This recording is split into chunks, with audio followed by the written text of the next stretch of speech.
Per quanto riguarda il comprensivo di Lozzatestino, Centioganeo e Vo, siamo già pronti per l'apertura dell'anno scolastico, abbiamo già gli arredi già arrivati, tutte le aule sono pronte, sono idonee per il giusto distanziamento, aspettiamo soltanto il Presidente della Repubblica per il 14 settembre per l'inaugurazione dell'anno scolastico.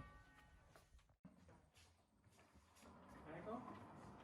Allora, proviamo a, quindi distribuiamo, mettiamo gli arredi in configurazione cooperativa, quindi a cerchio, la distanza teniamoci 1,20 m, quindi metterei 4 sedie tipo su un quadrato, esatto, questo è uno spazio di discussione, perfetto.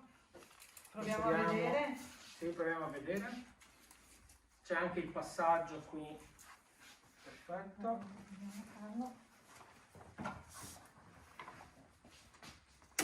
Bene, ci siamo, mettiamo 1,10 m, 1,20 m, perfetto. Proviamo anche questa. Sì, Ok. ci siamo anche qua.